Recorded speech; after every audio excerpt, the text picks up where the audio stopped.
Welcome to my channel. दोस्तों, इस video में हम लोग जानने वाले हैं कुछ ब्रेकर्स, जो कि इसका क्या काम है और कहाँ प्रॉपर तरीका से हम लगा सकते हैं इसको, और इनमें डिफरेंस क्या है, जैसे कि एमसीबी, एमसीसीबी, एमपीसीबी, आरसीसीबी और आरसीबीओ। दोस्तों, आप इलेक्ट्रीशियन हैं तो इसको जानना बहुत ज़रूरी है। बिना स्किप किए हुए वीडियो ज़रूर देखें आप, क्योंकि इसमें डिफरेंस क्या है बार बार इंटरव्यू में ये सवाल पूछा जाता है। जैसे कि ये छोटा सवाल है, आरसीसीबी एमसीबी में फ़र्क क्या है, तो आप कंफ्यूज हो जाते हैं। तो ये वीडियो आप पूरे देखें, ये बहुत फ़ायदा होने वाली है। पहले हम लोग जान लेते हैं एक नंबर में एमसीबी। दोस्तों, ये वीडियो आप बिना स्किप किए हुए देखें ज़रूर कि एमसीबी का फुल फॉर्म क्या है और इसको कहाँ यूज करते हैं, ये कैसे वर्क करती है। दोस्तों, इसका फुल फॉर्म है मिनिएचर सर्किट ब्रेकर। दोस्तों, ये एमसीबी ब्रेकर 1 पोल, 2 पोल, 3 पोल, 4 पोल, इससे भी ज़्यादा पोल की एमसीबी अवेलेबल है मार्केट में। दोस्तों, आइए हम लोग जान लेते हैं इसका मेन काम क्या है। इसका मेन है काम, 2 काम है, जैसे कि ओवरलोड प्रोटेक्शन और शॉर्ट सर्किट प्रोटेक्शन में ये काम करती है। तो आइए हम लोग जान लेते हैं ओवरलोड प्रोटेक्शन में ये किस तरह काम करती है। मान लीजिए आपके घर में एक नॉर्मल मोटर लगा है 10 एम्पियर का, ठीक है, और वो अचानक ज़्यादा लोड लेने लगे, जैसे कि 15 एम्पियर लेने लगे या हीट होने लगे, साउंड आने लगे, उस समय एमसीबी ट्रिप हो जाएगा और आपको मोटर को जलने से बचा लेगा। दोस्तों, इसको बोलते हैं ओवरलोड प्रोटेक्शन, ठीक है।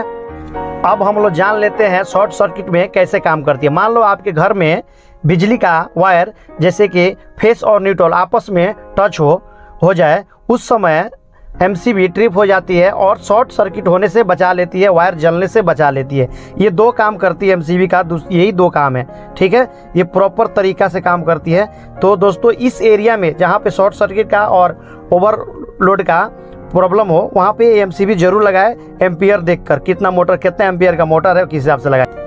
दूसरे नंबर पे हम लोग जानने वाले हैं एमसीसीबी। तो आइए हम लोग जान लेते हैं एमसीसीबी कहाँ पे यूज होता है, इसका क्या काम है, प्रॉपर तरीका क्या है, और एमसीसीबी का फुल फॉर्म क्या है। दोस्तों, एमसीसीबी का फुल फॉर्म है moulded cash circuit breaker. MCCB यह देखने में एमसीबी के जैसे ही है, लेकिन यह उससे बहुत बड़ा है, क्योंकि इसका रीजन यह है कि यह एमसीसीबी इंडस्ट्रियल एरिया में यूज करते हैं, जैसे फैक्ट्री में, कंपनियों में हम यूज करते हैं ज़्यादा लोड के लिए। इस एमसीसीबी में बहुत सारी सेटिंगें आती है। दोस्तों, ये तो आपको क्लियर हो गया एमसीसीबी का मतलब क्या है और इसको कहाँ यूज करते हैं। मान लीजिए एमसीसीबी एमसीबी का बड़ा भाई है। दोस्तों, आप वीडियो यहाँ तक देखें तो प्लीज़ लाइक ज़रूर करें, शेयर ज़रूर करें। अगर हमारे चैनल को आप सब्सक्राइब नहीं किए हैं तो प्लीज़ सब्सक्राइब जरूर कर लें, क्योंकि इलेक्ट्रिकल से रिलेटेड वीडियो में लाते रहता हूँ। नंबर पे हम लोग जानने वाले हैं एमपीसीबी। यह कैसे वर्क करती है और इसका फुल फॉर्म क्या है, और ये हम कहाँ पे यूज करेंगे।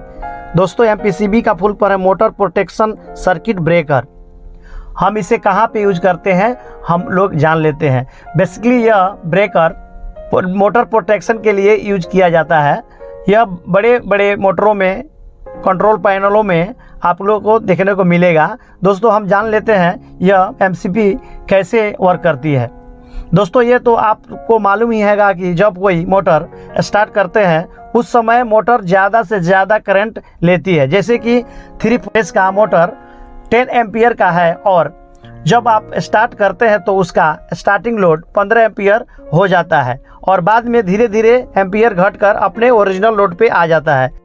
तो उस समय अगर आप एमसीबी यूज करेंगे तो आपका एमसीबी बार बार ट्रिप होगा, और वो क्योंकि आप 10 एम्पियर का एमसीबी यूज करेंगे तो 10 एम्पियर पे ही वो ट्रिप हो जाएगा, उससे ज़्यादा लोड होगा। तो यहाँ पे दोस्तों, हम अगर एमपीसीबी यूज करते हैं उसको अपने लोड के हिसाब से एडजस्ट कर सकते हैं। आगे का जो नोच देख रहे हैं उसको हम उस हिसाब से हम लोड को कैलकुलेट करके उसको एडजस्ट कर सकते हैं। देखा जाए तो एमपीसीबी में लोड के हिसाब से एम्पियर को हम सेट कर सकते हैं।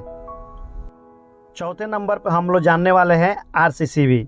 दोस्तों, ये जानना बहुत ज़रूरी है आपको कि आरसीसीबी और एमसीबी में फ़र्क क्या है। मैंने एक वीडियो बनाया हूँ, आपको डिस्क्रिप्शन में दे दूँगा, चाहे आई बटन पे दे दूँगा, आप ज़रूर देखिए आरसीसीबी और एमसीबी में फ़र्क क्या है। तो आइए हम लोग जान लेते हैं एमसीसीबी के बारे में, हम इसको कहाँ यूज करेंगे। एग्जाम्पल के लिए हम जानेंगे। दोस्तों, आप अपने किचन में, आप किचन बनाए हैं और माइक्रोवेव लगाए हुए हैं, और वो माइक्रोवेव ठीक ठाक चल रहा है, लेकिन वहाँ पे पानी के वजह से उसमें बॉडी पे, मतलब ओवन के बॉडी पे पूरा करंट फैला हुआ है, ठीक है।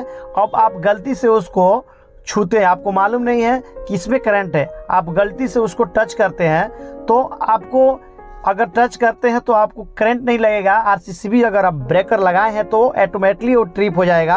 आपकी जानकारी के लिए मैं बता दूं, ये मिली सेकेंडों में आरसीसीबी ट्रिप होती है, ठीक है। तो आपको जहां पानी का खतरा है, जहां पर करंट लगने का खतरा है, तो आप आरसीसीबी जरूर लगाएं। आप घरों में पैनलों में एमसीबी लगा रहे हैं, उसके बाद आरसीसीबी को जरूर यूज करें, जो कि आपको वॉशिंग मशीन, फ्रिज और किचन में जो भी इलेक्ट्रिकल से रिलेटेड आप जो भी डिवाइस लगाए हैं, तो आप आरसीसीबी जरूर यूज करें। आरसीबीओ दोस्तों, ये जानना बहुत ज़रूरी है, आरसीबीओ क्या है और इसको कहाँ यूज करते हैं और इसका फुल फॉर्म क्या है, ठीक है। तो हम लोग जान लेते हैं आरसीबीओ कहाँ पे यूज करनी है। फुल फॉर्म है residual current circuit breaker with overload, ठीक है। तो आइए हम लोग जान लेते हैं आरसीसीबी कहाँ पे यूज करते हैं। दोस्तों, आरसीबीओ के बारे में बता देता हूँ। अगर आप आरसीबीओ अपने घरों में लगाए हैं तो आपको मेन ब्रेकर, एमसीबी और आरसीसीबी लगाने की ज़रूरत नहीं पड़ेगी, क्योंकि यह दोनों का काम करता है। आपको जानकारी के लिए मैं बता दूं, अगर आपके घर में शॉर्ट सर्किट हो या ओवरलोड करंट हो, उस दोनों प्रॉब्लम में यह आरसीबीओ काम करेगी। अगर आपका एक आरसीबीओ लगाते हैं तो आपका काम हो जाएगा, ठीक है। तो दोस्तों, ये था 5 ब्रेकरों में डिफरेंस। अगर हमारे चैनल पे आप नए हैं तो प्लीज़ सब्सक्राइब, लाइक, शेयर जरूर कर ले। बेल आइकन बटन दबा के ऑल पे क्लिक जरूर करें, क्योंकि इलेक्ट्रिकल से रिलेटेड मैं वीडियो लाते रहता हूं। हमारे वीडियो देखने के लिए बहुत बहुत शुक्रिया, थैंक यू।